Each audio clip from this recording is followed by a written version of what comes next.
action. Boom. Yes. Good morning, guys. Good morning. Welcome to London, Thank Will. you. First of all, welcome I back, want to apologize Naomi. for my mustache, first of all, because this is for another movie. I don't think this is sexy. Like, I didn't wear this. I thought you were looking like a bit of a hipster. A hip, yeah. It's not hip. Oh. It's a little bit hip. It's a little bit hip. Because it's on you. So, Aw. yeah.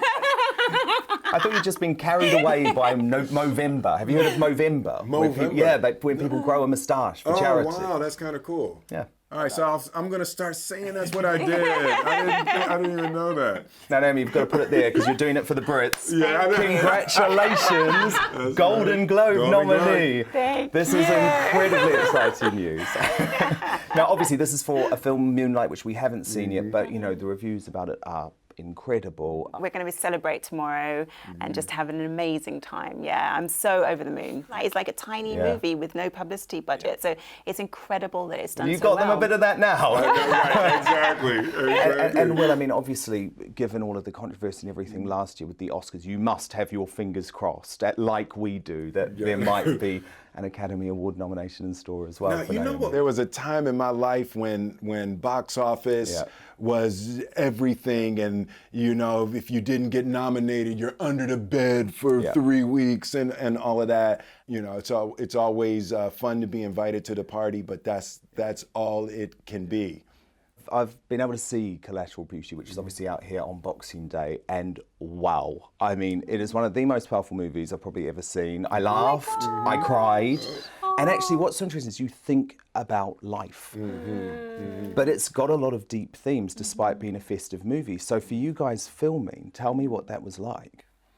You know, it was fun, like to really dive into all of those ideas and the contrast of, you know, finding what was funny in every scene, and then but dealing with the, you know, the heavier tragic elements. You know, it was that was fun for me. Yeah, I learned a lot as well because I actually I don't have children, and I've not lost a child therefore, and I haven't really had any losses in my life, and I had to explore all of that, and I found that to be a really fascinating journey actually, and I feel as though I grew as a result of it. I learned a hell of a lot. It's amazing. I mean, we see your character at the start of the film, and he's this, you know, brash, good-looking, confident advertising executive working in New York, and then he loses his 6-year-old daughter. Was that like to tap into that idea of a dad having to lose one of their kids? Well, you know what was great for me in reading the screenplay when I first got that, and you know, this guy suffers the loss, and he writes these 3 letters, and he writes one to love, one to time, and one to death. And his deteriorated mental state, he mails the letters, and then love, time, and death respond. You know, so I thought that was a beautiful conceit for a film. So I was in at that point. And then, you know, the character dealing with the loss of his daughter at a time I was, you know, dealing with the impending loss of my father. Well, obviously, huge condolences about the loss of your dad, and it must have been so difficult. But he was a real fighter, though, wasn't he? Because obviously he was given a diagnosis just before you started filming the movie, but outlived that. It was very funny. He was given 6 weeks, and he lived for 4 months. So, you know, I went to see him. You know, it was about 3 months in, and he was like, "Man, this is embarrassing." I said, "What?" He said, "You tell people you're gonna be dead in 6 weeks, and 3 months later you still hanging around."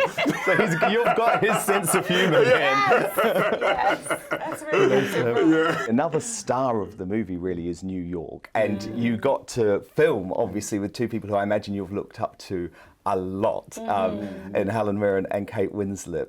Were you able to have fun when you weren't filming? I only had one tiny scene with Helen, but she's so amazing. She's incredible. It was just a scene where, like, I had to just cry for basically 4 hours straight. But I couldn't have wanted to do it with anyone better than her, because she was so supportive, so encouraging, so warm, so down to earth. I want to be her. I guess both of you, having filmed this, will be valuing your family even more this Christmas. Absolutely, absolutely. Well, look, have a great one and enjoy the premiere tonight, because you're going to be the lady of the hour here in London. So congratulations again. If you'd like to see even more great guests, then click here. There are plenty more fantastic interviews to come, so make sure that you subscribe.